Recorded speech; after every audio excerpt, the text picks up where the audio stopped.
This is the Scorecard, where you score the latest sports news and in-depth views. I'm Anton Roxas. On the Scorecard tonight, the WTA is coming to Manila as the Philippine Women's Open takes center stage at the newly renovated Rizal Memorial Tennis Center. Even sideline Chris Newsome's voice is loud. Make them work, set the tone. Next man up. Nxled is making a loud early statement ahead of the 2026 PVL season, unveiling a 5-player veteran haul to reload the Chameleons. Real Madrid makes a move on the sidelines as they part ways with head coach Xabi Alonso after a loss to Barcelona in the Supercopa de España final. All the headlines and more on the Scorecard tonight, the 13th of January. Now, here's our roundup. A historic first for Philippine tennis is fast approaching as final court renovations near completion at Rizal Memorial ahead of the country's first ever WTA tournament, the Philippine Women's Open. Sheila Salaysay has the details. A historic moment for Philippine tennis is now quickly becoming reality. At the Rizal Memorial Tennis Center, court renovations are now nearing completion as the country prepares to host the WTA 125 Philippine Women's Open, the first ever Women's Tennis Association tournament stage on Philippine soil. With finishing touches underway, the spotlight now shifts to competition.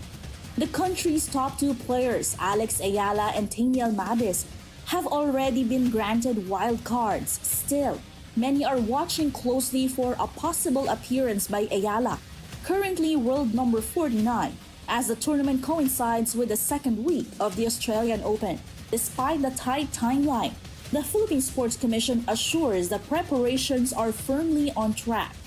We're so excited to showcase the Real Rizal Memorial Complex, the iconic complex, the historic complex, full of history and drama and really the inspiration of the Filipino athlete. And talagang nararapat lang na sa tennis natin ilagay yan. Once competition begins, action comes fast. In total, 24 players from 19 countries are set to compete, headlined by international stars Donna Vekic, Wang Xinyu, and former Wimbledon semi-finalist Tatiana Maria. But beyond the big names, the Philippine Women's Open is being hailed as a turning point for local tennis.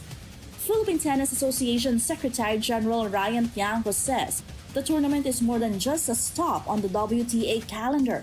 It's a platform for long-term player development. There's a chance that our own players could compete against these top players, which is very important if you're competing. You always want to play with the good players. You want to compare if you're at par on how you can improve. And of course, the whole experience, not just for our tennis fans, but the whole sporting community. Meantime, Philta has released the official ticket prices and selling dates, with tickets available online and on-site through SM Tickets starting Wednesday. Qualifying matches run from January 4 to 25, with tickets priced at 200 pesos per day. For the main draw matches from January 26 to 29, tickets are 1,000 pesos per day with free seating. Prices will increase for the semifinals and finals, set at 1,500 and 2,000 pesos, with reserved seating at the newly renovated center court. Matches will also be streamed live and free online via WTA Unlocked for members. The Philippine Women's Open runs from January 26 to 31, 2026, featuring a $115,000 prize pool, a milestone that officially places the Philippines on the global map of women's tennis.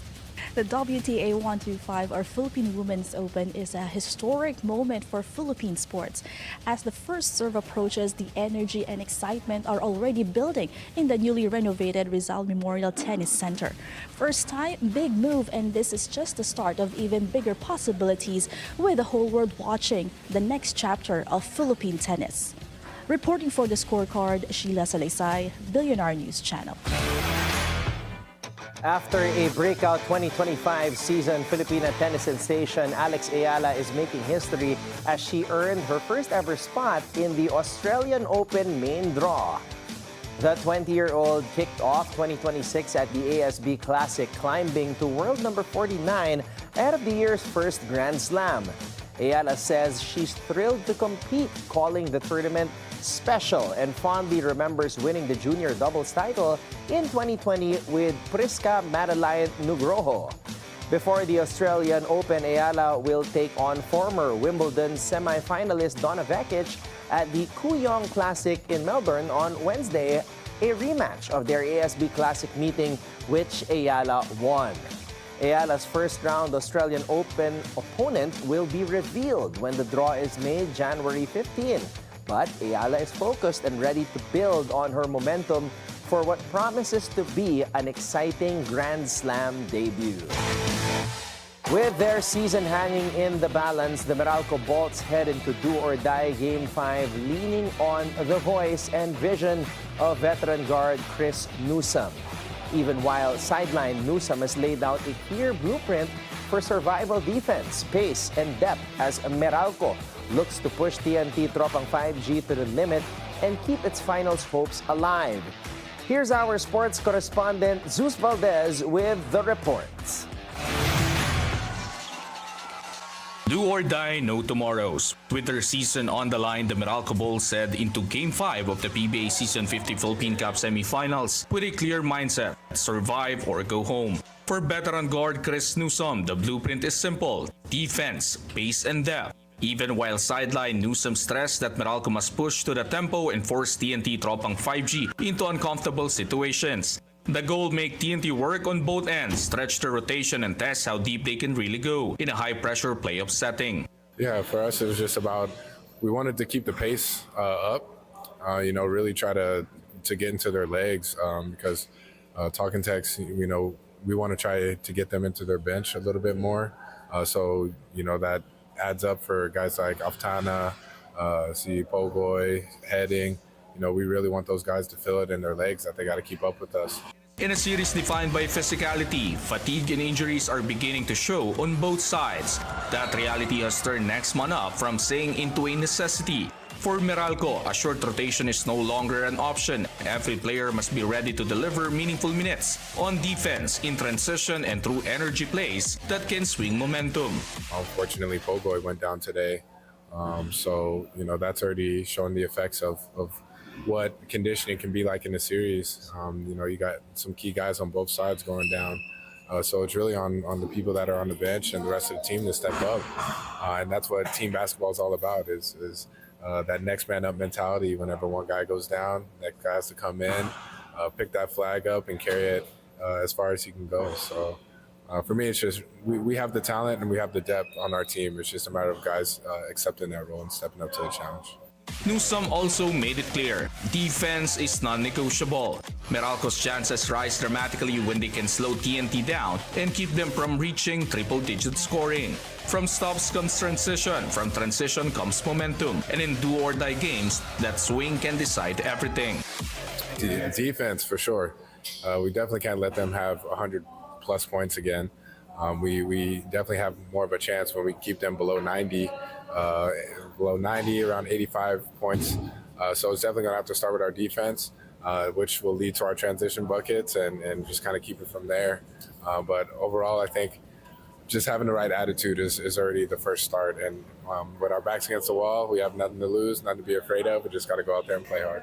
Despite the pressure, Newsome said the Bolts are not running from the moment. Game 5 is no longer about expectations or past results. It is about effort, toughness, and delivering their best basketball when it matters most. Game 5, extend or go home. For Meralco, one final push for a place in the finals. Reporting for the Scorecard, I am Zeus Valdez, Bilyonaryo News Channel. Nxled is making an early statement ahead of the 2026 PVL season, unveiling a 5-player veteran haul to retool its roster. Former Petrogas standouts Jonas Abete, Janelle Cheng, and Rania Musa headlined the group, landing with the Chameleons after the Angels announced a leave of absence from the league. Joining them are ex-Cheritigo captain Abby Maranyo and longtime Chocomucho ace Aduke Ogunsanya, injecting leadership and championship experience into the lineup. More Angels, former Angels, could follow, with MVP Brooke Van Sickle reportedly keen on joining Nxled as part of a potential championship core. As the new chapter begins, Nxled also moved on from Jaila Atienza, Magi Mangulapnan, Laika Ebon, Rachel Horvina, and Jaja Maraguinot. Real Madrid has made a coaching change. The club announced Monday that Xabi Alonso has stepped down as head coach by mutual consent, with Alvaro Arbeloa promoted from Castilla to take over the first team. The move comes a day after Madrid's 3-2 loss to Barcelona in the Supercopa de España final in Saudi Arabia. Alonso exits less than a year into a 3-year deal signed last summer to replace Carlo Ancelotti. Despite winning 10 of his first 11 La Liga matches, Madrid struggled late in 2025 amid reports of locker room tension and public frustration from players, including Vinicius Jr. Madrid sits second in La Liga but remains well-positioned in the Champions League. Arbeloa, a former Madrid defender, now takes charge. The Pittsburgh Steelers are out, and Aaron Rodgers' future is uncertain. Rodgers struggled as the Steelers were routed by the Houston Texans 36 in Monday night's wild-card game. The 42-year-old quarterback threw no touchdowns and committed 2 turnovers that led directly to defensive scores in a decisive fourth quarter. Rodgers finished 17 of 33 for 146 yards and a 50-point passer rating. After the loss, Rodgers declined to say whether he'll return or retire, calling the decision something that will come after reflection. Another busy night around the NBA with late shots, road wins, and teams building momentum. In Indianapolis, Pascal Siakam hit the go-ahead basket with under 7 seconds left as the Pacers squeaked past the Celtics 98-96. Siakam finished with 21 points as Indiana won its 3rd straight. In Cleveland, the Jazz responded after a blowout loss, with Keontae George dropping 32 in a 123-112 rally over the Cavaliers. In Toronto, Tyrese Maxey scored 33 as Philadelphia evened its set with a 115-102 win, with Joel Embiid and Paul George back in action. Over in Sacramento, DeMar DeRozan led the way with 32 as the Kings took down the Lakers despite a 42-point night from Luka Doncic. In Los Angeles, Kawhi Leonard and James Harden combined for 67 as the Clippers stayed hot with a 117-109 win over the Hornets. Clutch plays, big scoring nights, and the race continues to tighten as the NBA season rolls on. When we return, some believe LeBron James is nearing the end of his legendary career. But the 41-year-old insists retirement isn't here yet as he continues to perform at an elite level. Veteran NBA analyst Henry Liao will join us later to discuss that issue, only here on The Scorecard.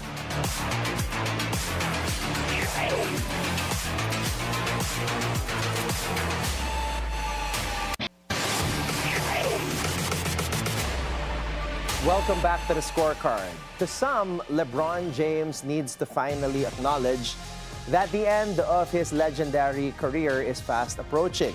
But the 41-year-old insists retirement isn't here yet as he continues to thrive at a high level. And joining us to break the issue down is NBA analyst Henry Liao. Hello, Henry. Good evening, and thank you so much for joining us here tonight on The Scorecard. Good evening, no? Sabi nga nila itong kay LeBron, it's denial time, no? Obviously, at 41 years old, call him Lolo LeBron, time's really up. The numbers are there, 22 points, Yeah. 6 rebounds, but the concept na the metrics show that is really, I'm not saying over the hill, no?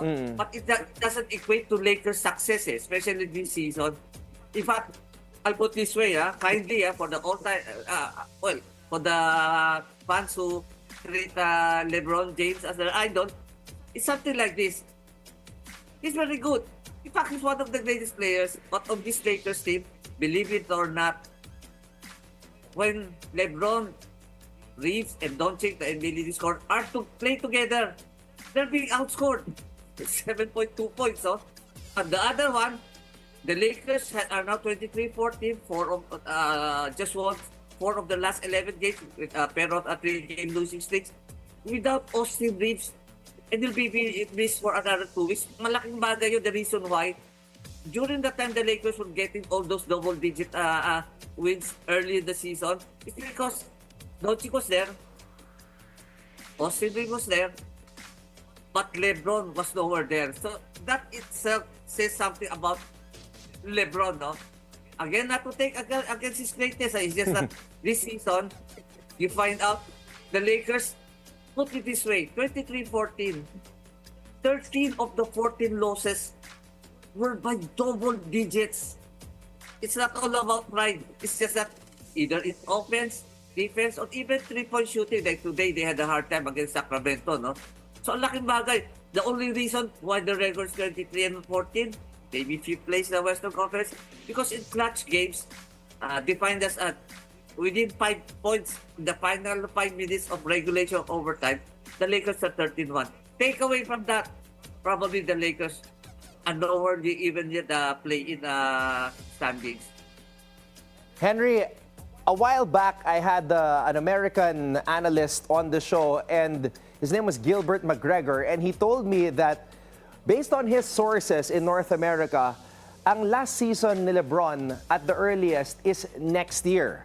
And a small chance na this year could be his last season. We saw the number 23 patch being attached to his jersey already, being that this is the historic 23rd year of LeBron in the NBA. Para sa'yo, Henry, as somebody who has been following the NBA for so long, when do you think will be the farewell tour of LeBron James? Because based on everything that you just said, parang it's time for him to, turn it over to the next generation. Yan, sina Austin Reeves and Luka Doncic.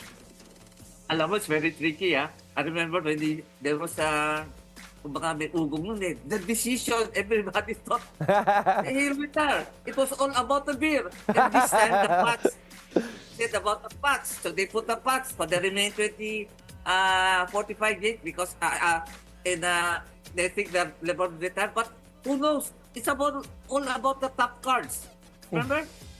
This is all about the top cards company trying to put something into it, no? Otherwise, maybe the patch doesn't mean anything. But honestly, I think it's not a matter of LeBron trying to have one more year because, of course, 52.6 million this year, his contract expiring, although he had no trade clause in his contract. Time is up. Why deny greatness? I mean, he's done a lot of things. No, it's very, very hard for somebody as great as LeBron. And I see, during my time, the Elvin Hayes, the Moses Malone, trying to get some more, well, he doesn't need money, no? Trying to get some more fame. He's a little bigger than that. Why have another year where you can maybe play for another team, maybe the Warriors? Well, they're trying to revisit that trade again. But you don't need that. You don't need that. And I think the Lakers, even with this team, even with this LeBron in, they are not championship contenders this season.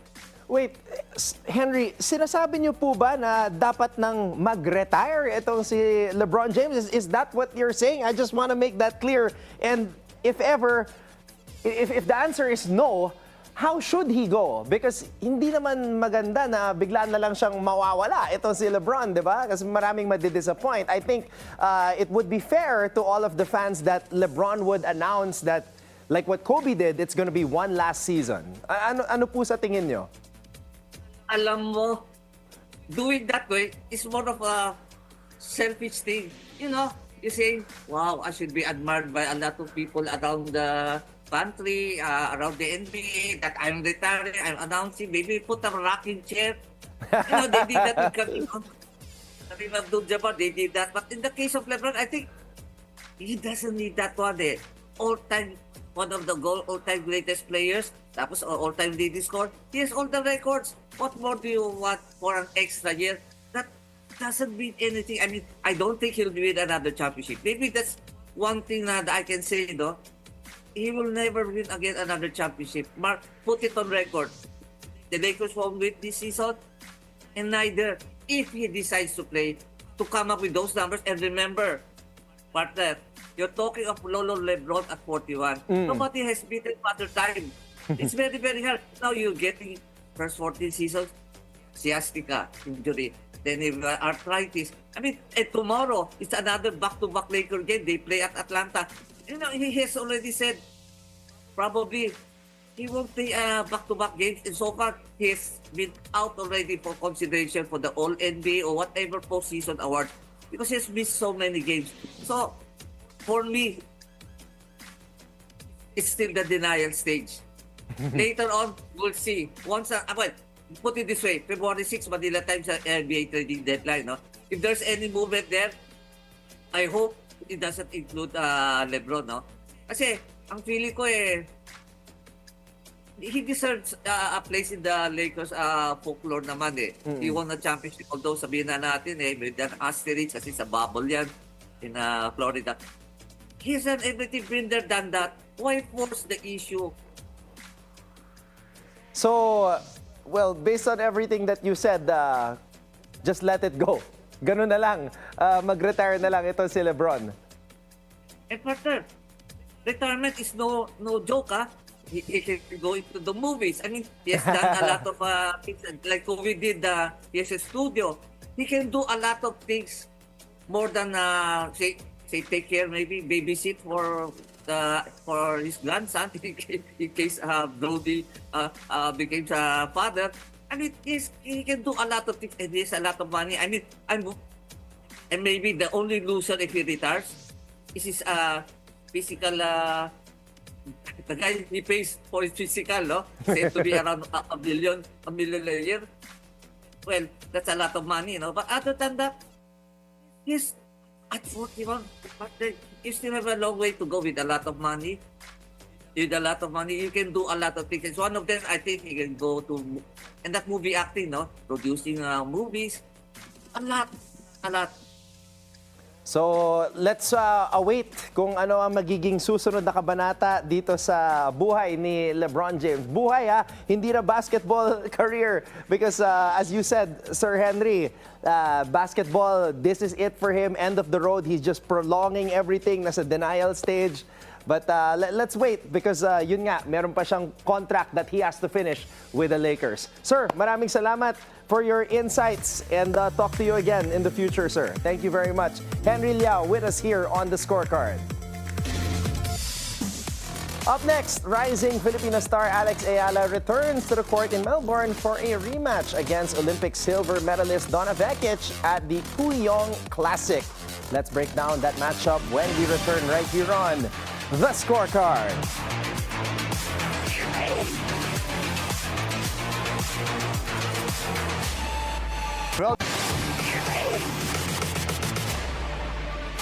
Welcome back to The Scorecard. It's time to keep your eyes on the prize. From Melbourne, Australia, Filipino tennis star Eala continues her strong start to 2026 as she competes in the Kuyong Classic, a key warm-up event ahead of the Australian Open. Now Alex is set for a quick rematch against veteran Croatian Donna Vekic at the Kuyong Lawn Tennis Club. This will be their second meeting in over just a week. Now, in the opening round of the ASB Classic in Auckland, Eala pulled off a statement win, rallying from a set down to defeat Vekic 4-6, 6-4, 6-4. Now, they meet again, this time in an exhibition setting. But make no mistake, this match still carries weight.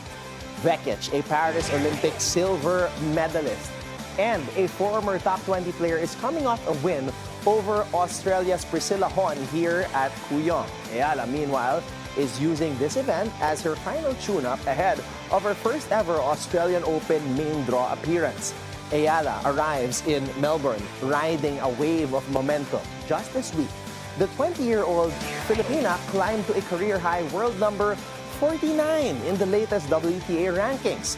Now that mark makes her the highest-ranked Filipina in women's tennis history. The jump was powered by a semi-final run at the ASB Classic where Eala scored multiple top-level wins before falling in 3 sets to China's Wang Xingyu. From Grand Slam junior champion to WTA semi-finalist to top 50 player, the progression continues. Now, with confidence high and the Australian Open just days away, Eala looks to make one more strong showing, this time against a familiar foe in Donna Vekic. So, let's look at the schedule for Alex Eala's match tomorrow.